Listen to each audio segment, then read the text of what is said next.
ഭാഷാസൂത്രണം എന്ന വാക്ക് ഇക്കാലത്ത് വളരെയധികം കേൾക്കുന്ന ഒരു പദമാണ്. എന്താണ് ഭാഷാ ആസൂത്രണം എന്നാലോചിക്കുമ്പോൾ ഭാഷയുടെ ശാസ്ത്രീയമായ ചിട്ടപ്പെടുത്തലാണ് എന്ന് മനസ്സിലാകും.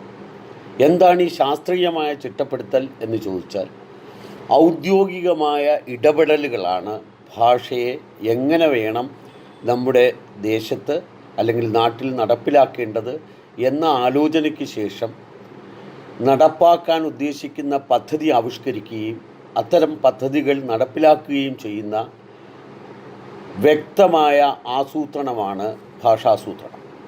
ഭാഷാസൂത്രണം കൊണ്ട് എന്താണ് ലക്ഷ്യം വെക്കുന്നതെന്ന് ചോദിച്ചാൽ, പലതരത്തിലുള്ള ലക്ഷ്യങ്ങളുണ്ട്. ചില സന്ദർഭങ്ങളിൽ ഭാഷയുടെ ശുദ്ധീകരണമാണ് ഇതുകൊണ്ട് ഉദ്ദേശിക്കുന്നത്. ശുദ്ധഭാഷ നടപ്പിലാക്കുക. അപ്പോൾ നിർദ്ദിഷ്ടമായ ഭാഷാ രീതികൾ ആയിരിക്കണം ഇന്നത് ശരി ഇന്നത് തെറ്റ് എന്നതിനെക്കുറിച്ചുള്ള നിർദ്ദിഷ്ടമായ തീരുമാനങ്ങൾ നടപ്പിലാക്കുക എന്നതാകാം. ചില സന്ദർഭങ്ങളിൽ മരിച്ചു പോകുന്ന ഭാഷയെ പുനർജീവിപ്പിക്കാനുള്ള ആസൂത്രണ ശ്രമങ്ങളാകാം. ഭാഷാ പരിഷ്കരണവുമായി, അതായത് ബോധപൂർവം ഭാഷയെ പരിഷ്കരിക്കാനുള്ള ഇടപെടലുകളാകാം. അതായത് ലിപി പരിഷ്കരണം പോൽ, വ്യാകരണ ചിട്ടപ്പെടുത്തൽ തുടങ്ങിയുള്ള പദ്ധതികൾ. അതുപോലെ ഭാഷയുടെ മാനകീകരണം. ഒരു ഭാഷയിൽ തന്നെ ആഭ്യന്തരമായി ഒട്ടേറെ ഭാഷകൾ ഉപഭാഷകളായിട്ട് നമ്മൾ ഭാഷാഭേദം എന്ന് പറയുന്ന ഭാഷാഭേദങ്ങളുള്ളപ്പോൾ കൃത്യമായും വിനിമയ വിടവുകൾ ഉണ്ടാകും. ആ വിനിമയ വിടവുകൾ ഉണ്ടാകാതിരിക്കാൻ വേണ്ടി ഭാഷയെ മാനകീകരിക്കേണ്ടതുണ്ട്. അത് സ്റ്റാൻഡേർഡ് ഭാഷ അല്ലെങ്കിൽ സ്റ്റാൻഡേർഡ് ലാംഗ്വേജ് എന്ന് നമ്മൾ വിളിക്കുന്ന ഭാഷ.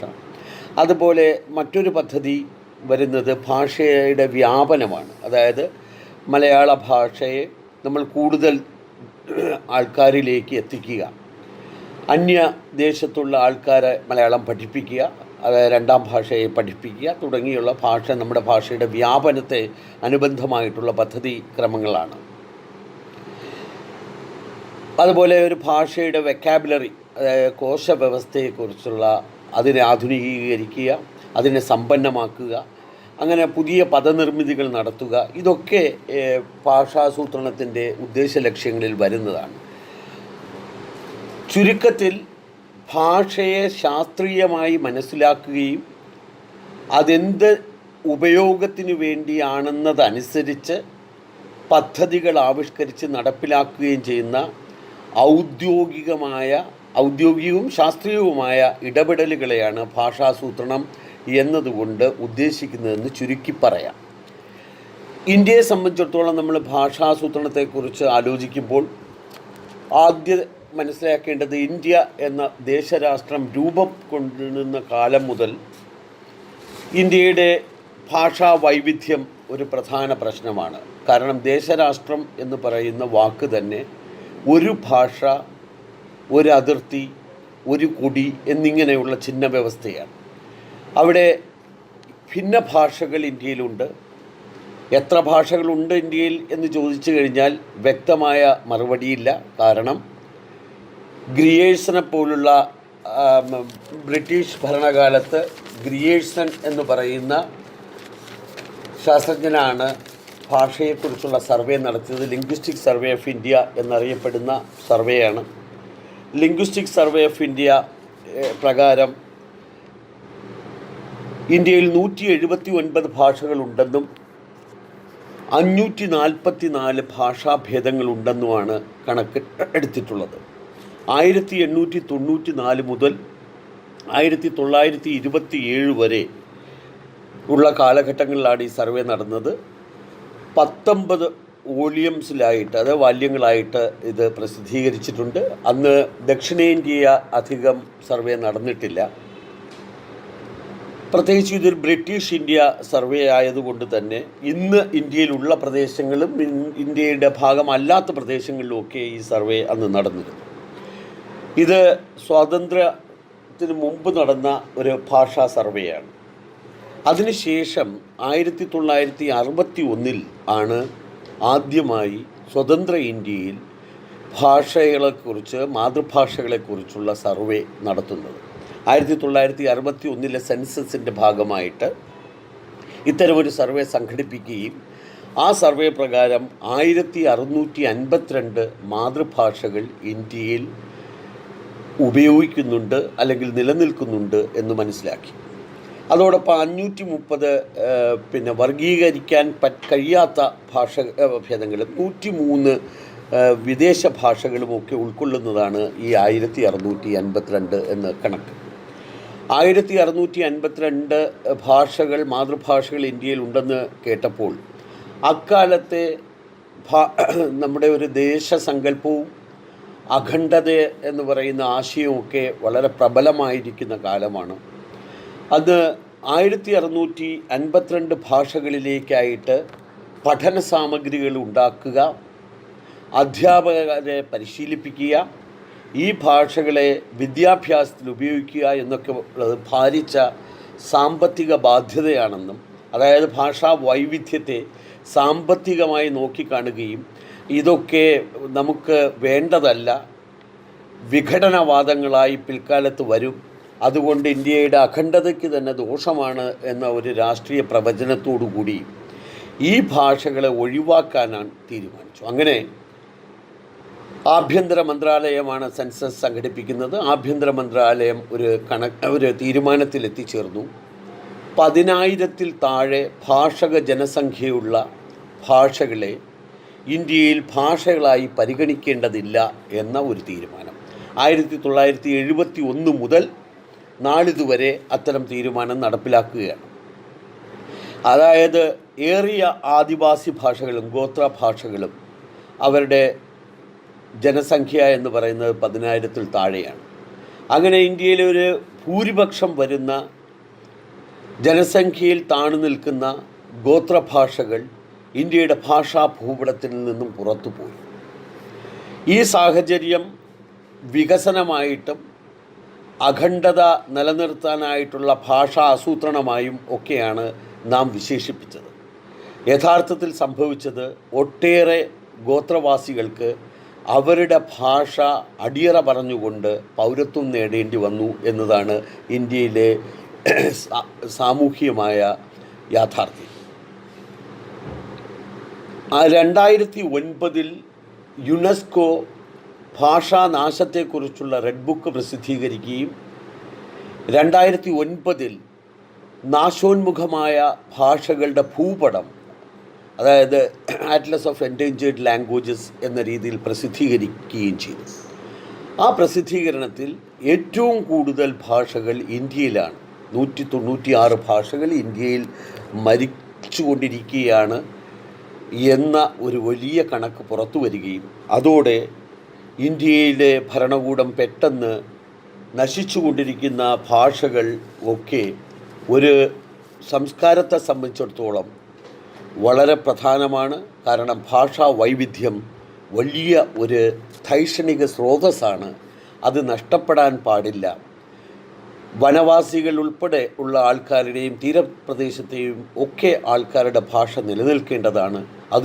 ഒരു ദേശത്തിൻ്റെ ഒരു രാജ്യത്തിൻ്റെ അഭിമാനമാണ്, അത് ചരിത്രമാണ്, സംസ്കാരമാണ് എന്നിങ്ങനെയുള്ള നിലകളിലേക്ക് നമ്മുടെ ഭാഷാ ചിന്ത വഴിമാറി.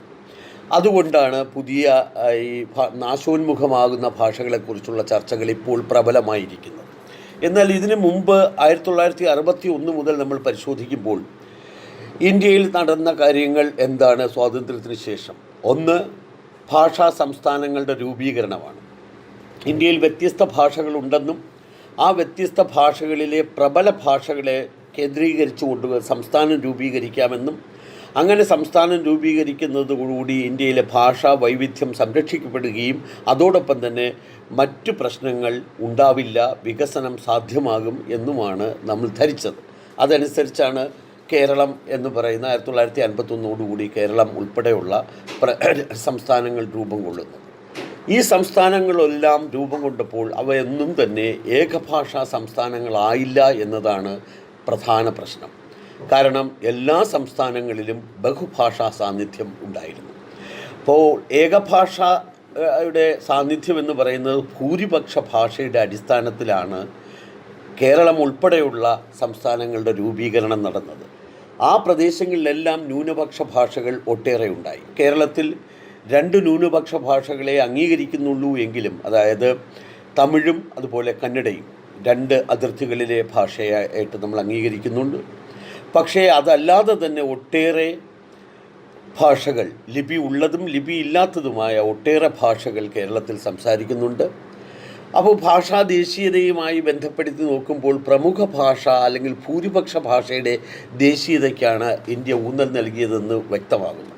ഇതൊക്കെ ഇന്ന് നാം തിരിഞ്ഞു നോക്കുമ്പോൾ നാശോന്മുഖമായ ഭാഷകളെക്കുറിച്ചും ഈ വലിയ ധൈഷണിക സമ്പത്തുള്ള ഗോത്രവർഗങ്ങളെക്കുറിച്ചൊക്കെയുള്ള ആലോചനകൾ ആഗോളതലത്തിൽ നടക്കുമ്പോൾ ഇന്ത്യ ഇന്ന് ഏറ്റവും അധികം ശ്രദ്ധിക്കുന്നത് ആദിവാസി ഭാഷകളുടെ പുനർജീവനത്തിന് വേണ്ടിയുള്ള പദ്ധതികളാണ്. വൈവിധ്യത്തെ മറ്റൊരു തരത്തിൽ നാം നേരിട്ടത് വിദ്യാഭ്യാസ ഭാഷാസൂത്രണത്തിലൂടെയാണ്. ത്രിഭാഷാ പദ്ധതി ഇന്ത്യ നടപ്പിലാക്കി.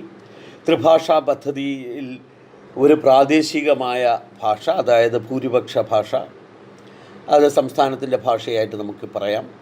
2 ഇന്ത്യയിലെ ആഭ്യന്തര വിനിമയത്തിന് ഉതകുന്ന ഭാഷ. 3 അന്തർദേശീയ വിനിമയത്തിന് ഉപയോഗിക്കുന്ന ഭാഷ. അങ്ങനെയാണ് മലയാളം, ഹിന്ദി, ഇംഗ്ലീഷ് എന്ന ത്രിഭാഷാ പദ്ധതി കേരളത്തിലും, തമിഴ്, ഇംഗ്ലീഷ്, ഹിന്ദി എന്ന് പറയുന്ന പദ്ധതി തമിഴ്നാട്ടിലും, അങ്ങനെ ഓരോ പ്രാദേശിക ഭാഷയും രാജ്യത്തിൻ്റെ പൊതുഭാഷയും എന്ന് പറഞ്ഞ് ഹിന്ദി. അന്ന് ഏറ്റവും പ്രധാനമായിട്ട് ഉന്നയിക്കപ്പെട്ടത് ഹിന്ദിയുടെ പ്രാമുഖ്യമാണ്. അത് നടപ്പിലാക്കിയെടുക്കാൻ ഒട്ടേറെ പദ്ധതികൾ ആസൂത്രണം ചെയ്യുകയും ഹിന്ദി ഇന്ത്യയുടെ ഭാഷ ആണ് എന്ന രീതിയിൽ, ഒരു രാഷ്ട്രഭാഷയാണ് എന്ന രീതിയിൽ പറഞ്ഞപ്പോൾ, അല്ലെങ്കിൽ ഇന്ത്യയുടെ മൊത്തം ഔദ്യോഗിക ഭാഷയാണ് എന്നൊക്കെ രീതിയിൽ ഉള്ള ഒരു പിടി ചർച്ചകൾ അക്കാലത്തുണ്ടായി. പക്ഷേ ദക്ഷിണേന്ത്യൻ സംസ്ഥാനങ്ങളിലും അതുപോലെ ഹിന്ദിയുടെ ഇതര പ്രദേശങ്ങളിലും മറ്റു ഭാഷാ സന്ദർഭങ്ങളിലൊന്നും അത് അംഗീകരിക്കാൻ ആരും തയ്യാറായില്ല. അങ്ങനെ ഇന്ത്യയിലെ 14 ഭാഷകളെ അംഗീകരിച്ചുകൊണ്ട് 8ാം ഭരണഘടനാ പ്രകാരം 14 ഭാഷകളെ പ്രമുഖ ഭാഷകളായി അംഗീകരിച്ചുകൊണ്ടാണ് 8th ഷെഡ്യൂൾ അഥവാ 8ാം ഷെഡ്യൂൾ ഉണ്ടാക്കിയത്. 8ാം ഷെഡ്യൂൾ പ്രകാരം ആ ഭാഷകൾക്ക് ഇന്ത്യയിൽ പൂർണ്ണമായ അംഗീകാരം ലഭിക്കുകയും അവയെ ഔദ്യോഗിക ആവശ്യങ്ങൾ ഉൾപ്പെടെയുള്ള കാര്യങ്ങൾക്ക് ഉപയോഗിക്കാം, വിദ്യാഭ്യാസ മാധ്യമമായിട്ട് ഉപയോഗിക്കാം എന്നൊക്കെയുള്ള അംഗീകാരം ആണ് പ്രധാനമായിട്ട് ഉണ്ടായത്. അപ്പോൾ ഇന്ത്യയിലെ ഭരണഘടന അനുസരിച്ച് ഭാഷയ്ക്ക് ഒട്ടേറെ സാധ്യതകൾ നൽകുന്നുണ്ട്. ഏത് ആൾക്കാർക്കും അവരുടെ മാതൃഭാഷയിൽ തന്നെ ചോദ്യങ്ങൾ ഉന്നയിക്കാനും മറുപടി പറയാനും ഒക്കെ ആയിട്ട് ഇന്ത്യയിലെ ഭാഷാ വൈവിധ്യത്തെ ഭരണഘടന അംഗീകരിച്ചുകൊണ്ട് തന്നെയാണ് ആർട്ടിക്കിൾ 120 പ്രകാരവും അതുപോലെ ആർട്ടിക്കിൾ 350 ഇങ്ങനെ ഒട്ടേറെ ഉപവിഭാഗങ്ങൾ, A, B എന്നൊക്കെ പറയുന്ന ചില ഉപവിഭാഗങ്ങൾ, അതുപോലെ ആർട്ടിക്കിൾ 347 തുടങ്ങി ഒട്ടേറെ ആർട്ടിക്കിൾസ് ഈ ഭാഷയുമായി ബന്ധപ്പെട്ട് ഭരണഘടനയിലുണ്ട്. അവയെല്ലാം ഇന്ത്യയുടെ ഭാഷാ വൈവിധ്യത്തെ അംഗീകരിക്കുന്നുണ്ട്. അതായത് ഇന്ത്യയിലെ ഏതൊരു പൗരനും മാതൃഭാഷയിൽ പ്രാഥമിക വിദ്യാഭ്യാസം ചെയ്യാൻ അവകാശമുണ്ടെന്നൊക്കെ പറയുന്നുണ്ട്. എങ്കിലും യഥാർത്ഥത്തിൽ സംഭവിച്ചത് പ്രമുഖ ഭാഷയിലുള്ള വിദ്യാഭ്യാസ വിനിമയമാണ് പ്രധാനമായും സംഭവിച്ചത്. അതിൽ തന്നെ ത്രിഭാഷാ പദ്ധതിയെ എന്തുകൊണ്ട് ദക്ഷിണേന്ത്യൻ സംസ്ഥാനം, പ്രത്യേകിച്ചും തമിഴ്നാട്, എതിർക്കുന്നു എന്ന് ചോദിച്ചു കഴിഞ്ഞാൽ, ഹിന്ദി മാതൃഭാഷയായിട്ടുള്ള സംസ്ഥാനങ്ങളിലൊക്കെ 2 ഭാഷകൾ പഠിച്ചാൽ മതി. അവിടെ ഹിന്ദി ആണ് അവരുടെ മാതൃഭാഷ. അപ്പോൾ പിന്നെ അവർ 2 ഭാഷയല്ലേ പഠിക്കുന്നുള്ളൂ. അതുകൊണ്ട് ഒരു ദക്ഷിണേന്ത്യൻ ഭാഷ കൂടെ അവർ പഠിക്കണം എന്ന ആവശ്യമുണ്ടായി. പക്ഷേ ഇനിയും അത് നടപ്പിലാക്കിയിട്ടില്ല. അതുകൊണ്ടാണ് തമിഴ്നാട് ഇപ്പോഴും ഹിന്ദി നടപ്പിലാക്കാൻ തയ്യാറാകാതിരിക്കുന്നത്. ഇത്തരത്തിൽ നമ്മൾ നോക്കുമ്പോൾ ത്രിഭാഷാ പദ്ധതിയാണ് കേരളത്തിൽ നടപ്പിലായത്. കേരളം ഹിന്ദി അംഗീകരിച്ചു. ആദിവാസി ഭാഷകളെ ഒന്നും തന്നെ കേരളം പരിഗണിച്ചിരുന്നില്ല.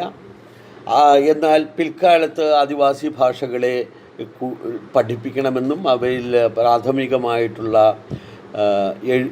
എഴുത്തു രീതികളൊക്കെ പരിശീലിപ്പിക്കണമെന്നുമൊക്കെയുള്ള വിദ്യാഭ്യാസ നയം വന്നിട്ടുണ്ട്. കിർത്താഡ്സിൻ്റെ നേതൃത്വത്തിൽ ചില പ്രൈമറികളും ഉണ്ടാകുന്നുണ്ട്. ഇനി പ്രധാനമായിട്ട് നമുക്ക് അറിയേണ്ടുന്ന കാര്യം ഇന്ത്യയിലെ മാതൃഭാഷാ സങ്കല്പമാണ്. യഥാർത്ഥത്തിൽ 1881 മുതൽ 2011 വരെയുള്ള സെൻസസ് ആയി ബന്ധപ്പെട്ട് ഒരു പരിശോധന നടത്തിയാൽ ഇവിടെയൊന്നും മാതൃഭാഷ എന്താണെന്ന് കൃത്യമായി നിർവചിച്ചിട്ടില്ല. Language spoken in childhood by persons mother to the person, അതായത് കുട്ടിയോട് അയാളുടെ ശൈശവാവസ്ഥയിൽ അയാളുടെ അമ്മ ഏത് ഭാഷയിൽ സംസാരിക്കുന്നു എന്നതിനനുസരിച്ചാണ് 1881 മാതൃഭാഷയെ നിർവചിച്ചത്. 1891 ആകുമ്പോൾ ഓർഡിനറി, അതായത് സാധാരണ വീട്ടിൽ സംസാരിക്കുന്ന ഭാഷ എന്ന അർത്ഥത്തിലും 901-ലും 21-ലും 11, 21 എന്നീ സെൻസസുകളിൽ ഇതേ നിർവചനം തന്നെ തുടരുന്നു. 1931, 41, 51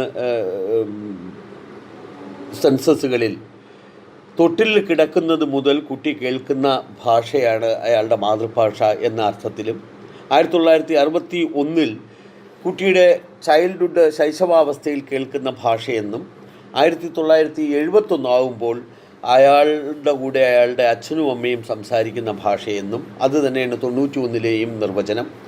പിന്നെ 1981 സാധാരണ വീട്ടിൽ, അതായത് ഓർഡിനറിലി യൂസ്ഡ് ഭാഷ എന്ന അർത്ഥത്തിലുമാണ്. അതായത് കൃത്യമായി പറഞ്ഞു കഴിഞ്ഞാൽ എന്താണ് മാതൃഭാഷ എന്നതിനെക്കുറിച്ച് വളരെ വ്യക്തമായിട്ടുള്ള ഒരു നിർവചനം സൃഷ്ടിച്ചെടുക്കാൻ നമുക്കിനിയും കഴിഞ്ഞിട്ടില്ല.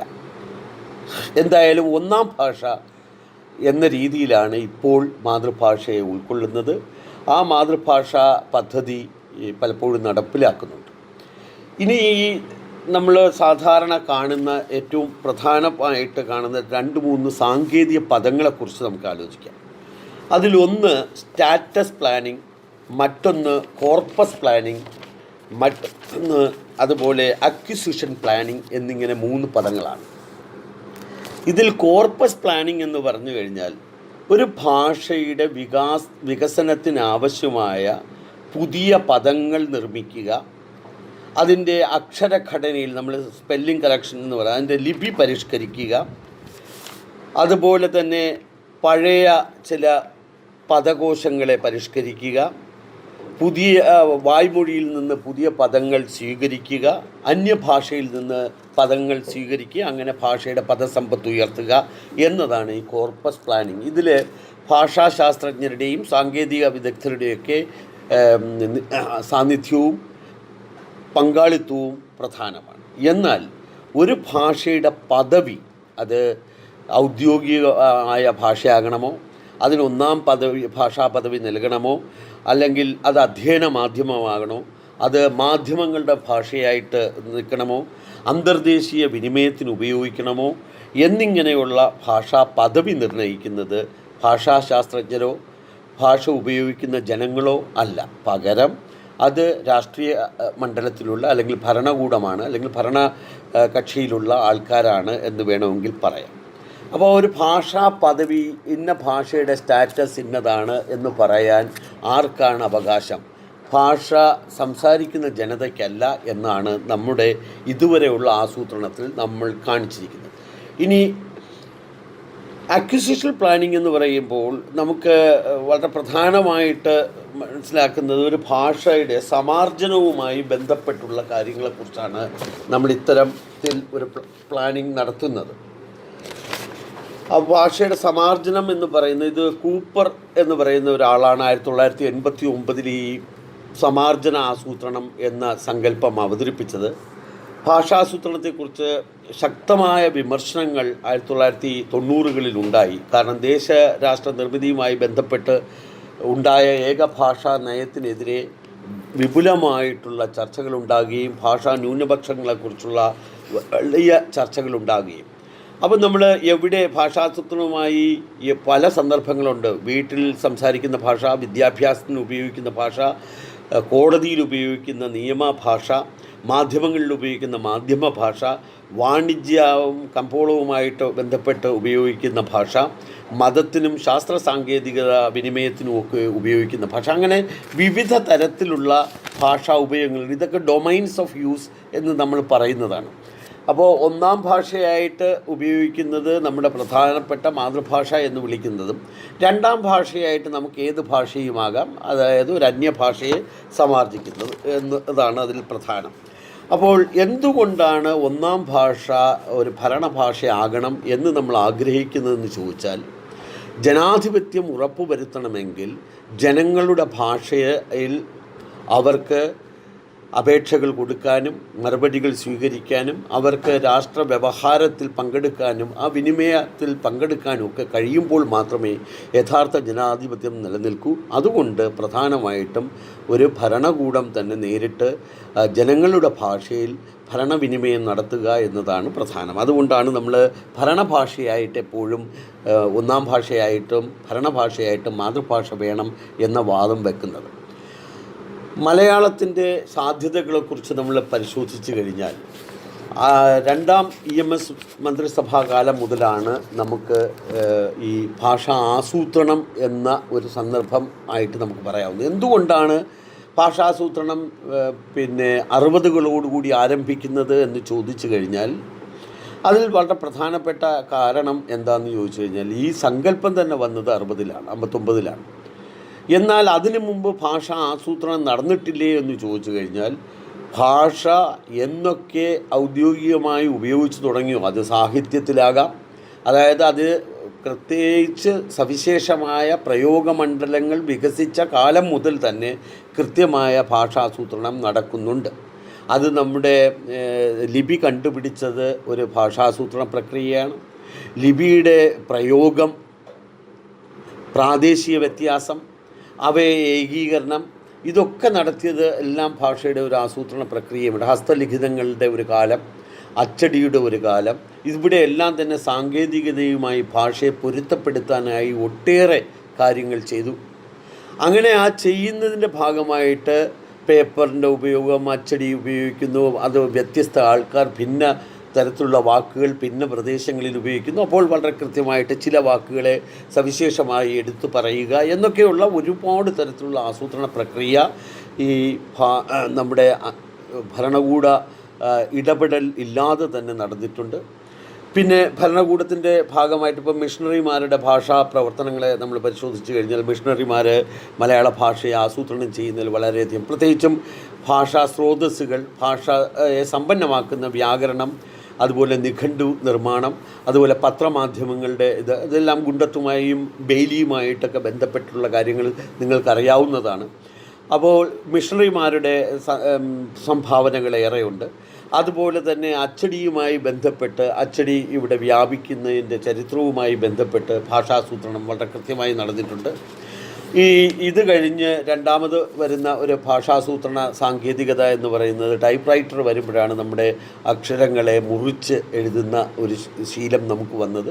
അത് കഴിഞ്ഞ് പുതിയ കമ്പ്യൂട്ടർ സാങ്കേതിക വിദ്യ വന്നപ്പോൾ വീണ്ടും പഴയ അക്ഷരങ്ങളാകാം. അത് കാരണം അതിൻ്റെ ആവശ്യമില്ല, നമുക്ക് മുറിക്കേണ്ട കാര്യമില്ല, ഏത് അക്ഷരവും ഏത് അക്ഷര വടിവുകളും നമുക്ക് ഉപയോഗിക്കാമെന്ന ഒരു പുതിയ ഇതിലേക്ക് വന്നിട്ടുണ്ട്. പക്ഷേ ഇവിടെയൊക്കെ നമ്മൾ മനസ്സിലാക്കേണ്ടത്, ഭാഷ എന്നൊക്കെ ഉപയോഗിച്ച് തുടങ്ങിയിട്ടുണ്ടോ, ഭാഷ സാമാന്യ വിനിമയത്തിൽ നിന്ന് സവിശേഷ വിനിമയത്തിലേക്ക് എന്ന് കടന്നിട്ടുണ്ടോ, അന്ന് മുതലേ ആസൂത്രണ പ്രക്രിയയും അതിൻ്റെ ഭാഗമായി സംഭവിച്ചിട്ടുണ്ട്.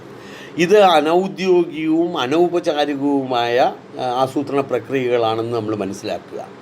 അതുകൊണ്ട് തന്നെ ഭാഷാസൂത്രണം എന്ന വാക്ക് കേരളത്തിൽ നമ്മൾ കേൾക്കുമ്പോൾ രണ്ടാം EMS മിനിസ്ട്രി ആരംഭിച്ച ഭാഷാ നയങ്ങളെയും വിദ്യാഭ്യാസ നയങ്ങളുമായിട്ടാണ് അത് കൂടുതൽ ചേർന്ന് നിൽക്കുന്നത്. തിരുവിതാംകൂർ ബുക്ക് കമ്മിറ്റി അന്ന് വലിയോയി തമ്പുരാൻ്റെ നേതൃത്വത്തിലൊക്കെ നടക്കുന്ന കാലത്ത് ഒട്ടേറെ ഭാഷാസൂത്രണങ്ങൾ നടന്നിട്ടുണ്ട്. 19ാം നൂറ്റാണ്ടിലെ ഭാഷാ പോഷണ സഭകളെല്ലാം തന്നെ വളരെ വിപുലമായ രീതിയിൽ ഭാഷാസൂത്രണ ചർച്ചകൾ എന്ന് തന്നെ നമുക്ക് വിശേഷിപ്പിക്കാവുന്ന, പ്രത്യേകിച്ചും സാങ്കേതിക പദങ്ങളുടെ അഭാവത്തെക്കുറിച്ചും അതുപോലെ സാമാന്യ ശാസ്ത്ര ഗ്രന്ഥങ്ങൾ ഉണ്ടാക്കുന്നതിനെക്കുറിച്ചും എങ്ങനെയാണ് പാശ്ചാത്യ വിജ്ഞാനം നമുക്ക് ആർജിക്കാനായിട്ടുള്ള ഭാഷാ വിഭവങ്ങൾ നിർമ്മിക്കുന്നതിനെക്കുറിച്ചൊക്കെ വിപുലമായ ചർച്ചകൾ നടക്കുകയും ഉള്ളൂരുൾപ്പെടെയുള്ള ആൾക്കാർ അതിനകത്ത് മണ്ണെണ്ണയെക്കുറിച്ചൊക്കെയുള്ള ഭാഷാ പഠനങ്ങൾ എഴുതുകയൊക്കെ ചെയ്തിരിക്കുന്നത് നമുക്കറിയാം. അതായത് 19ാം നൂറ്റാണ്ടിൽ വിപുലമായ രീതിയിലുള്ള ഭാഷാ ചർച്ചകൾ, അതായത് നമ്മുടെ മലയാള ഭാഷയുടെ പദവിയെക്കുറിച്ച് ആലോചിക്കുമ്പോൾ, ഭാഷയുടെ അന്നത്തെ അവസ്ഥയെക്കുറിച്ച് ആലോചിക്കുമ്പോൾ ഒരു പിടി സംഭാവനകൾ ഉണ്ടായിട്ടുണ്ട്. ബാലപരിചരണത്തിനുള്ള സൂചനകൾ, അതുപോലെ വിഷൂചി ദീപിക, സുഖബോധിനി, ആരോഗ്യശാസ്ത്ര സാരസംഗ്രഹം, പിന്നെ രസതന്ത്രം എന്നൊക്കെ പറഞ്ഞ് ഒരുപാട് 1867 മുതലുള്ള തിരുവിതാംകൂർ പുസ്തക കമ്മിറ്റിയുടെ പ്രവർത്തനങ്ങളെയൊക്കെ നമുക്ക് ഭാഷാസൂത്രണത്തിൻ്റെ പരിധിയിലല്ല, ഭാഷാസൂത്രണത്തിൻ്റെ ചരിത്രമായിട്ട് കാണാവുന്നതാണ്. പക്ഷേ അഥവാ ഭാഷാസൂത്രണം അല്ലാതെ നമ്മൾ നോക്കുമ്പോൾ, ഔദ്യോഗികമായ ഇടപെടലുകളോടുകൂടി എന്ന് നമ്മൾ പറയുമ്പോൾ, നമ്മുടെ ജനാധിപത്യ വ്യവസ്ഥ അല്ലെങ്കിൽ നമ്മുടെ സംസ്ഥാന രൂപീകരണത്തിന് ശേഷം നടന്ന പ്രക്രിയകളായിട്ട് പറയുമ്പോഴാണ് ഈ ത്രിഭാഷാ പദ്ധതികളും അതുപോലെ മലയാള അധ്യയന മാധ്യമവുമായിട്ട് ഉപയോഗിക്കുന്നു. പക്ഷേ അധ്യയന മാധ്യമവുമായിട്ട് നമ്മൾ ഉപയോഗിക്കുമ്പോൾ തന്നെ അതിനകത്ത് സംഭവിച്ചത് നമ്മുടെ ഉന്നത വിദ്യാഭ്യാസത്തിലേക്ക് മാതൃഭാഷാ വിദ്യാഭ്യാസം കടന്നു പോയില്ല എന്നതാണ്. ഇപ്പോൾ മലയാള സർവകലാശാലയെ പോലുള്ള ഒരു സർവകലാശാലയിൽ മാത്രം ഉന്നത വിദ്യാഭ്യാസം മലയാളത്തിലായെങ്കിലും മലയാളം വിപുലമായ രീതിയിൽ ഉന്നത വിദ്യാഭ്യാസത്തെയോ സാങ്കേതിക വിദ്യാഭ്യാസത്തെയോ ആരോഗ്യ വിദ്യാഭ്യാസത്തിലോ ഒന്നും കടന്നു എത്തിയിട്ടില്ല എന്നത് ഒരു അപജയമാണ്. മാതൃഭാഷയിൽ പഠിക്കുന്നത് കൊണ്ട് എന്താണ് നേട്ടമെന്ന് ചോദിച്ചു കഴിഞ്ഞാൽ, ഏതൊരു വിദ്യാർത്ഥിയെ സംബന്ധിച്ചിടത്തോളം അല്ലെങ്കിൽ ഏതൊരു ജനതയെ സംബന്ധിച്ചിടത്തോളം അവരുടെ ധൈഷണിക, അവരുടെ ഭാവനാലോകം, അവരുടെ ചരിത്രബോധം, അവരുടെ സാംസ്കാരികമായിട്ടുള്ള തെളിമ ഇതൊക്കെ നിൽക്കുന്നത് മാതൃഭാഷയിലാണ്. അന്യഭാഷയിലൂടെ നമുക്ക് വിജ്ഞാനം, ഇൻഫർമേഷൻ വിവരമായിട്ട് ഉൾക്കൊള്ളാൻ കഴിഞ്ഞാൽ പോലും നമുക്കതിൻ്റെ ഒരു വൈകാരികവും സർഗാത്മകവുമായിട്ടുള്ള പ്രഭാവത്തിലേക്ക് ഉയർന്നു വരാൻ കഴിയുന്നില്ല എന്നതാണ് അതിനകത്തെ ഏറ്റവും പ്രധാനമായിട്ട് ചൂണ്ടിക്കാണിക്കുന്ന പ്രശ്നം. ഹീബ്രുവിൻ്റെയൊക്കെ ഉദാഹരണം നമുക്ക് നമ്മുടെ മുന്നിൽ വളരെ പ്രധാനമായിട്ടുണ്ട്. മാതൃഭാഷ വിദ്യാഭ്യാസം കൊണ്ട് നേട്ടങ്ങൾ എന്താണ്?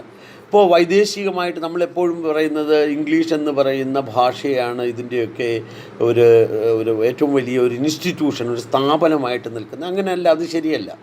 ജർമ്മനിയിൽ പോയാൽ ജർമ്മൻ ഭാഷയാണ്, അതുപോലെ പിന്നെ റഷ്യയിൽ പോയാൽ റഷ്യൻ ഭാഷയാണ്, വിദേശത്ത് സ്വീഡിഷ് ഭാഷയാണ്, ഫ്രഞ്ചാണ്. ഇങ്ങനെ വിവിധ വിദേശ ഭാഷകളുണ്ട്. അതത് പ്രദേശങ്ങളിൽ ആ മാതൃഭാഷയിൽ തന്നെയാണ് വിദ്യാഭ്യാസം, ഉന്നത വിദ്യാഭ്യാസം ഉൾപ്പെടെ ഉള്ളത്. ഇപ്പോൾ കാറൽ മാർക്സ് ഉൾപ്പെടെയുള്ള ആൾക്കാർ പഠിച്ചതൊക്കെ അവരുടെ മാതൃഭാഷയിൽ തന്നെയാണ്. അവരുടെ കൃതികളുമൊക്കെ മാതൃഭാഷയിൽ തന്നെയാണ് എഴുതപ്പെടുന്നത്. അതൊക്കെ വിവർത്തനം ചെയ്താണ് നമുക്ക് പല ശാസ്ത്ര അറിവുകളും സാങ്കേതിക അറിവുകളുമായി നമുക്ക് ലഭിക്കുന്നത്. നമ്മുടെ ധാരണ ഇതൊക്കെ ഇംഗ്ലീഷിലാണ് ഉണ്ടായിരിക്കുന്നത്. ഇംഗ്ലീഷിൽ ഉണ്ടായിരിക്കുകയല്ല, ഇംഗ്ലീഷ് ഒരു ഇടനില ഭാഷയായി നമ്മളിൽ എത്തിച്ചു തരുന്നു എന്ന് മാത്രമേ ഉള്ളൂ. അപ്പോൾ നമ്മുടെ ജ്ഞാനത്തെയും ഇതുപോലെ ഇംഗ്ലീഷ് വഴി നമുക്ക് വിദേശത്തേക്ക് വിനിമയം ചെയ്യാൻ കഴിയണം എന്നതാണ് ഏറ്റവും പ്രധാനം. എല്ലാ ഭാഷകൾക്കും ഇത്തരത്തിലുള്ള ഒരു വിനിമയ വ്യവസായത്തിൻ്റെ ഭാഗമായി ഉയർന്നു വരാൻ കഴിയും. പക്ഷേ നമ്മുടെ ഭാഷയിൽ ശാസ്ത്ര സാങ്കേതികമായിട്ടുള്ള ഭാഷ ആയി മാറാൻ കഴിയുന്നില്ല എന്നൊക്കെ ചിലർ സംശയിക്കുന്നുണ്ട്. അത്തരം സംശയങ്ങൾക്ക് യാതൊരു തരത്തിലുള്ള ഭാഷാശാസ്ത്രപരമായിട്ടുള്ള അംഗീകാരവുമില്ല. കാരണം മലയാളത്തിൽ അല്ലെങ്കിൽ കേരള സന്ദർഭത്തിൽ എല്ലാ തൊഴിൽ വിഭാഗങ്ങളും ഉണ്ടായിരുന്നു. ആ തൊഴിൽ വിഭാഗങ്ങൾക്കെല്ലാം സാങ്കേതിക പദാവലികളുണ്ടായിരുന്നു. ഇപ്പോൾ വിശ്വകർമ്മ വിഭാഗത്തിൽ വരുന്ന എല്ലാവർക്കും അവരവരുടേതായ തൊഴിലുമായി ബന്ധപ്പെടുന്ന പദാവലികളുണ്ട്. തീരദേശത്തുള്ള ജനതയ്ക്ക് കടലറിവിൻ്റേതായിട്ടുള്ള വലിയ ഒരു പദസഞ്ചയമുണ്ട്. അതുപോലെ കാടറിവിൻ്റേതായിട്ടുള്ള വലിയ സഞ്ചയം ഗോത്രഭാഷകളിലുണ്ട്. ഇങ്ങനെ നമ്മുടെ പ്രകൃതിയിലുള്ള സൂക്ഷ്മമായിട്ടുള്ള ജൈവ അജൈവ ഘടകങ്ങളെക്കുറിച്ചൊക്കെയുള്ള ജ്ഞാനവും ആ ജ്ഞാനവിനിമയവും കൃത്യമായി ഗോത്രഭാഷകളിലൊക്കെയുണ്ട്. പക്ഷേ നമ്മൾ ഇതുവരെയായി കേരളത്തിൻ്റെ ഔദ്യോഗികമായിട്ട് നമ്മൾ ഇതുവരെയായി കേരളത്തിൻ്റെ ഈ ഒക്കുപേഷണൽ ടേംസ് എന്ന് പറയുന്നത്, അതായത് തൊഴിൽപരമായ ഭാഷാഭേദം അതുപോലും ഇന്ന് വരെ നാം ശേഖരിച്ചിട്ടില്ല. അപ്പോൾ തനതായിട്ടുള്ള വിഭവങ്ങളെ സമാഹരിക്കുന്ന കാര്യത്തിൽ നാം അശ്രദ്ധ കാണിച്ചിട്ടുണ്ട്. അങ്ങനെ തനതായ വിഭവങ്ങളെ ശേഖരിച്ചുകൊണ്ട് മാത്രമേ നമുക്ക് ശാസ്ത്രജ്ഞാനം ഉൾക്കൊള്ളാൻ മാത്രമുള്ള പദാവലി നിർമ്മാണത്തിന് ഇറങ്ങായിട്ട് കാര്യമുള്ളൂ. ഈ പറയുന്ന തനതായ സങ്കല്പങ്ങളിലുമായിട്ട് കൂട്ടിയിണക്കുമ്പോഴാണ് നമ്മുടെ സംസ്കാരവുമായി ഏത് ജ്ഞാനത്തെയും നമുക്ക് ലയിപ്പിച്ചെടുക്കാനുള്ള ഒരു സർഗാത്മക പ്രവർത്തനമായി അത് മാറുന്നത്. അപ്പോൾ വളരെ കൃത്യമായി തനത് വിഭവങ്ങളെ ശേഖരിക്കുക, തനത് വിഭവങ്ങളുമായി ബന്ധപ്പെട്ട് നമ്മൾ ആസൂത്രണം നടത്തുക, അത് ഇതുവരെ നടന്നിട്ടില്ല. നമ്മളിപ്പോഴും ഇംഗ്ലീഷ് പാഠപുസ്തകങ്ങൾ മലയാളീകരിച്ചെടുക്കുക എന്ന് പറയുന്ന പദ്ധതിയാണ്. രണ്ട്, നമ്മുടെ പ്രദേശത്ത് തന്നെ ഒട്ടേറെ ജ്ഞാനം ഉൽപ്പാദിപ്പിക്കപ്പെടുന്നുണ്ട്. അത് കാലാകാലങ്ങളായി സമൂഹത്തിലെ സാമൂഹ്യ ബന്ധങ്ങൾ, ജ്ഞാനോൽപാദനം എന്ന് പറയുന്നത് മനുഷ്യനും തമ്മിലും, മനുഷ്യനും പ്രകൃതിയും തമ്മിലും, മനുഷ്യരും അമൂർത്തമായിട്ടുള്ള ഈ വിശ്വാസങ്ങൾ എന്ന് നമ്മൾ പറയുന്ന അമൂർത്തതയുമായിട്ടുള്ള ബന്ധങ്ങൾ തമ്മിലുള്ള ഒരു കൊടുക്കവാങ്ങലാണ്. ഇത്തരത്തിൽ നമ്മൾ ജ്ഞാന പദ്ധതികൾ, വ്യവസ്ഥകൾ ആലോചിക്കുമ്പോൾ എല്ലാ സമൂഹവും ജ്ഞാനം ഉൽപ്പാദിപ്പിക്കുന്നുണ്ട്. പക്ഷേ ആ ജ്ഞാന ഉൽപ്പാദനം നടക്കുന്നതിന് എങ്ങനെ വിനിമയം ചെയ്യുന്നു എന്നതാണ് ഏറ്റവും പ്രധാനം. അതിൽ നമുക്കത് കഴിയുന്നില്ല എന്നത് നമ്മുടെ ജ്ഞാനം ഇല്ല എന്ന ഒരു ധാരണയും, ജ്ഞാനം പാശ്ചാത്യത്തിൽ നിന്ന് ഇറക്കുമതി ചെയ്താൽ മാത്രമേ ഉണ്ടാകൂ എന്ന ധാരണയൊക്കെ ഉള്ളതുകൊണ്ടാണ്. ഇപ്പോൾ വ്യവഹാരമാലയെ പോലുള്ള ഒരു പുസ്തകം കേരളത്തിൽ ഉൾപ്പെടെ നിലനിന്നിരുന്ന തിരുവിതാംകൂർ പാഠപുസ്തക കമ്മിറ്റി പോലും അത് പഠിപ്പിച്ചിരുന്ന ഒരു ഗ്രന്ഥമാണ്. ഇന്ത്യൻ പീനൽ കോഡ് ഉണ്ടാകുന്നതിന് മുമ്പ് ഏറ്റവും സജീവമായിരുന്ന ഒരു പുസ്തകമാണ്. അപ്പോൾ ഇതുപോലെ എല്ലാ ലീഗൽ മേഖലയിലായാലും എല്ലാ മേഖലകളിലും നമുക്ക് വളരെ കൃത്യമായിട്ടുള്ള ഗ്രന്ഥങ്ങളുണ്ടായിരുന്നു. ആ ഗ്രന്ഥങ്ങൾ വളരെ പ്രധാനമായിട്ട് തന്നെ മലയാളത്തിൽ തന്നെ എത്തിക്കാനും ആ കാലത്ത് ശ്രമിച്ചിരുന്നു. ഉദാഹരണത്തിന് ഇപ്പോൾ 12-ാം നൂറ്റാണ്ടിൽ ഇറങ്ങിയ ഭാഷാ കൗടില്യത്തെക്കുറിച്ച് നമ്മൾ പറയുമ്പോൾ അർത്ഥശാസ്ത്രത്തിൻ്റെ വളരെ കൃത്യമായിട്ട്, പൂർണ്ണമായിട്ടല്ലെങ്കിലും ഭാഗികമായ വിവർത്തനമാണ്. അതായത് അന്നത്തെ ഭരണകൂടത്തിന് അല്ലെങ്കിൽ ഭരണ നടത്തിപ്പിന് വേണ്ടിയിട്ട് ഉള്ള ഒരു ആശയ രൂപീകരണത്തിന് അത് വേണമെന്നായപ്പോൾ നമുക്കത് കൃത്യമായി കൊണ്ടുവരാൻ കഴിഞ്ഞു. അതുകൊണ്ട് കാലാകാലങ്ങളിലായി പൗരസ്ത്യ ദേശത്ത് ഒട്ടേറെ വിനിമയങ്ങൾ, ഒട്ടേറെ കലാരൂപങ്ങളുമായി ബന്ധപ്പെട്ടും മത ചിന്തയുമായിട്ട് ബന്ധപ്പെട്ടും തത്വചിന്തയുമായി ബന്ധപ്പെട്ടൊക്കെ ഒട്ടേറെ ഭാഷാവിനിമയം നടന്നിട്ടുണ്ട്. അതുകൊണ്ട് അത്തരത്തിലുള്ള പ്രശ്നങ്ങൾ നമുക്കില്ല. ഇനി ഏറ്റവും പ്രധാനമായിട്ടുള്ള മറ്റൊരു കാര്യം, സൈബർ യുഗത്തെ, അതായത് കമ്പ്യൂട്ടർ യുഗത്തെ നമ്മുടെ ഭാഷ എങ്ങനെയാണ് നേരിടേണ്ടത്? ഇതിനാണ് ഏറ്റവും വിശദമായിട്ടുള്ള ആസൂത്രണം നമുക്ക് വേണ്ടത്. കാരണം ഇന്ന് വരെയുള്ള അച്ചടി വിഭവങ്ങളെല്ലാം ഡിജിറ്റലാകണം, സൈബർ വിഭവമാകണം. എങ്കിൽ മാത്രമേ ഭാവി തലമുറയ്ക്ക് അതുകൊണ്ട് ഗുണമുള്ളൂ. അതുപോലെ തന്നെ നമ്മുടെ ഭാഷയുടെ എല്ലാ തരത്തിലുള്ള വിനിമയത്തിലും ഈ പറയുന്ന കമ്പ്യൂട്ടർ സാങ്കേതികതയ്ക്ക് സ്ഥാനമുണ്ട്. അങ്ങനെ വരുമ്പോൾ നമ്മുടെ കമ്പ്യൂട്ടർ ഭാഷാശാസ്ത്രം വികസിപ്പിക്കേണ്ടതുണ്ട്. ഭാഷാസൂത്രണം അച്ചടിയിൽ നിന്ന് പുതിയ ഡിജിറ്റൽ വിഭവ ശേഖരമായിട്ട് മാറേണ്ടതുണ്ട്. അതുപോലെ തന്നെ text to speech, speech to text എന്നൊക്കെ നമ്മൾ പറയുന്ന പുതിയ തരത്തിലുള്ള ഭാഷാ സാങ്കേതികത ആസൂത്രണം വളരെ കൃത്യമായി നടക്കണം. അതുപോലെ ജനകീയ പങ്കാളിത്തത്തോടുകൂടി ഈ നഷ്ടപ്പെട്ടുകൊണ്ടിരിക്കുന്ന പ്രാദേശിക ഭാഷകളെ വീണ്ടെടുക്കേണ്ടതുണ്ട്. കാരണം പ്രാദേശിക മാനക ഭാഷാ രൂപീകരണം സംഭവിച്ചപ്പോൾ നഷ്ടപ്പെട്ടത് പ്രാദേശിക ഭാഷകളാണ്. ആ ഭാഷാഭേദങ്ങളിലൂടെയാണ് നമ്മുടെ സർഗാത്മകത നിലനിൽക്കുന്നത്. ഓരോ വാക്കും അത് പ്രദേശത്തിൻ്റെ ജ്ഞാനവ്യവസ്ഥയാണ്. ആ ജ്ഞാനവ്യവസ്ഥ നമുക്ക് നഷ്ടപ്പെടുകയാണ്. അപ്പോൾ അതുകൊണ്ട് അതിനെ ഉൾക്കൊള്ളുകയും അതിനെ കൃത്യമായിട്ട് നമ്മുടെ ആസൂത്രണ വിഭവമാക്കി മാറ്റുകയും ചെയ്യേണ്ടതുണ്ട്. അപ്പോൾ മലയാള ഭാഷയുടെ വികാസം തന്നെ നമ്മൾ ഉറപ്പിക്കണമെങ്കിൽ അത് സാഹിത്യ ഭാഷയെ മാത്രം കേന്ദ്രീകരിച്ച് കൊണ്ട് ഉള്ള ഒരു ചിന്തയാണ് നമുക്കുണ്ടായിരുന്നത്. പക്ഷേ അങ്ങനെയല്ല. എല്ലാ തരത്തിലുള്ള, ഇപ്പോൾ കാർഷിക മേഖലയിൽ നോക്കിക്കഴിഞ്ഞാൽ അല്ലെങ്കിൽ മത്സ്യബന്ധന മേഖലയിൽ നോക്കിക്കഴിഞ്ഞാൽ ഒരുപാട് അറിവും ഒരുപാട് പദങ്ങളും ഒക്കെ അവിടെ നിലനിൽക്കുന്നുണ്ട്. അങ്ങനെ നമ്മൾ പ്രധാനമായിട്ട് നമ്മുടെ പ്രാദേശികമായ ഭാഷാ വിഭവത്തെ ശേഖരിക്കുക, ഭാഷാ വിഭവത്തെ പ്രധാനമായി ഈ ഓൺലൈൻ സംവിധാനമാക്കി മാറ്റുക. മലയാള ഭാഷയുടെ ശാസ്ത്രീയ ഭാഷാസൂത്രണം നമ്മൾ ആ നിലയ്ക്ക് നടപ്പിലാക്കുക. വലിയ ഓൺലൈൻ നിഘണ്ടുക്കൾ ഉണ്ടാവുക. അതുപോലെ കമ്പ്യൂട്ടേഷണൽ വ്യാകരണങ്ങൾ ഉണ്ടാവുക. എല്ലാ തരത്തിലുള്ള മെഷീൻ ട്രാൻസ്ലേഷൻ, യന്ത്രതർജ്ജമയെ സഹായിക്കുന്ന തരത്തിൽ നമ്മുടെ ഭാഷാ വിഭവശേഷി ഉയർത്തുക. ഇതൊക്കെയാണ് ആധുനിക കാലത്ത്, പ്രത്യേകിച്ചും ഭാഷാ സാങ്കേതികതയുടെ കാലത്ത് നമുക്ക് വേണ്ടുന്ന ആസൂത്രണം. അങ്ങനെ ചുരുക്കി നമ്മൾ നോക്കിക്കഴിഞ്ഞാൽ നാം ഇതുവരെ ഭാഷാസൂത്രണത്തിൽ പറയുന്നു എങ്കിലും കൃത്യമായിട്ടുള്ള ആസൂത്രണ വഴികൾ നിർവചിച്ചെടുത്തിട്ടില്ല. ഇപ്പോഴും നമ്മൾ വളരെ ചുരുങ്ങിയ ചില മേഖലകളിൽ ഭാഷാസൂത്രണത്തെ കാണുന്നു എന്നതാണ് ഒരു പരാധീനത. അതായത് വിദ്യാഭ്യാസ മാധ്യമം മലയാളത്തിൽ എന്ന് ഒന്ന്, രണ്ട് നമ്മൾ പ്രധാനമായിട്ട് കാണുന്ന ശാസ്ത്ര സാങ്കേതിക ജ്ഞാനം, അതായത് മലയാള ഭാഷയെ വൈജ്ഞാനിക ശേഷിയുള്ള ഭാഷയാക്കി മാറ്റുക എന്ന്. ഇതൊക്കെ വളരെ ഒരു തരത്തിൽ പറഞ്ഞു കഴിഞ്ഞാൽ ഇതൊക്കെ നിലനിന്നിരുന്ന കാര്യമാണ്. കാരണം സംസ്കൃത ജ്ഞാനത്തെ പൂർണ്ണമായി മലയാളത്തിൽ എത്തിക്കാൻ ഒട്ടേറെ ശ്രമങ്ങൾ കേരളത്തിൽ സംഭവിച്ചിട്ടുണ്ട്. ചട്ടമ്പി സ്വാമികളുടേതായിട്ടുള്ള ശ്രമങ്ങളൊക്കെ വളരെ വിപുലമായി നമുക്ക് കാണാവുന്നതാണ്. അതുപോലെ തന്നെ സാഹിത്യ സമ്പത്ത് മൊത്തം എഴുത്തച്ഛനിലൂടെയും അതുപോലെ ഭാസ കാളിദാസ നാടകങ്ങളും ഒക്കെ തന്നെ ARലൂടെയൊക്കെ മലയാളിക്ക് ലഭിച്ചു. അതായത് മറ്റ് ഭാഷയുടെ ജ്ഞാനം വിവർത്തനക്ഷമമാക്കിക്കൊണ്ട് മലയാള ഭാഷ 12-ാം നൂറ്റാണ്ട് മുതലേ ശക്തി പ്രാപിച്ചു, ശക്തിയായിട്ട് നിലനിൽക്കുന്നു. അപ്പോൾ ഇത് ഭാഷയെ നമ്മൾ ഇന്നല്ല ഈ പ്രശ്നങ്ങൾ അഭിമുഖീകരിച്ച അതുകൊണ്ടാണ് ഞാൻ പറഞ്ഞ ARനെ പോലുള്ള ആൾക്കാരുടെ ഭാഷാസൂത്രണ രീതികൾ, നയങ്ങൾ നമ്മൾ ആലോചിച്ച് നോക്കുമ്പോൾ വിപുലമായി ഒട്ടേറെ കാര്യങ്ങൾ നമുക്കിനിയും ചർച്ച ചെയ്യേണ്ടത്. പക്ഷേ നമ്മുടെ ഇപ്പോഴത്തെ ചർച്ച പ്രധാനമായും ഈ സൈബർ യുഗത്തെ അല്ലെങ്കിൽ ഡിജിറ്റൽ യുഗത്തെ മലയാള ഭാഷ എങ്ങനെ നേരിടണം, ഡിജിറ്റൽ സിറ്റിസൺസ് ആയിട്ടുള്ള പൗരത്വമുള്ള ജനതയ്ക്ക് വേണ്ടി എങ്ങനെയാണ് ഭാഷയെ സജ്ജമാക്കേണ്ടത്, ആ സാങ്കേതികതയുമായിട്ട് എങ്ങനെ ഇണക്കി ചേർത്തുകൊണ്ട് വളരെ സ്വാഭാവികമായി ഇംഗ്ലീഷ് എങ്ങനെയാണോ കമ്പ്യൂട്ടറിന് സ്വാഭാവിക ഭാഷയായി മാറിയിരിക്കുന്നത് അത്തരത്തിലുള്ള പ്രബലമായ ഒരു ശേഷി, അതിപ്പോൾ വിക്കി മലയാളത്തിലൂടെ ആയാലും മലയാളത്തിൻ്റെ വിഭവശേഷി ഡിജിറ്റൽ സന്ദർഭത്തിൽ ഉയർത്തിയും സാങ്കേതികത വികസിപ്പിച്ചും അതിനകത്ത് എല്ലാത്തരം പർപ്പസിനും ഏത് ആൾക്കാർക്കും ഏത് വാക്ക് വേണമെങ്കിലും ലഭ്യമാകുന്ന സാഹചര്യം, അതായത് മൾട്ടി ലിംഗ്വൽ ട്രാൻസ്ലേഷൻസ് ഇതൊക്കെ കൊണ്ടുവന്ന് ലഭ്യമാക്കേണ്ടത് ഉണ്ട്. ശാസ്ത്ര സാങ്കേതിക ജ്ഞാനത്തോടൊപ്പം തന്നെ നിയമഭാഷയുടെ കാര്യത്തിലായാലും പിന്നെ സാങ്കേതിക ജ്ഞാനത്തിൻ്റെ കാര്യത്തിലായാലും എല്ലാം തന്നെ ഈ വിഭവശേഷി ഉയർത്തേണ്ടതുണ്ട്. ഈ വിഭവശേഷി ഇനിയും അച്ചടിയെ ലക്ഷ്യമാക്കിയല്ല നമ്മൾ ആസൂത്രണം ചെയ്യേണ്ടത്, ഡിജിറ്റലായിട്ട്.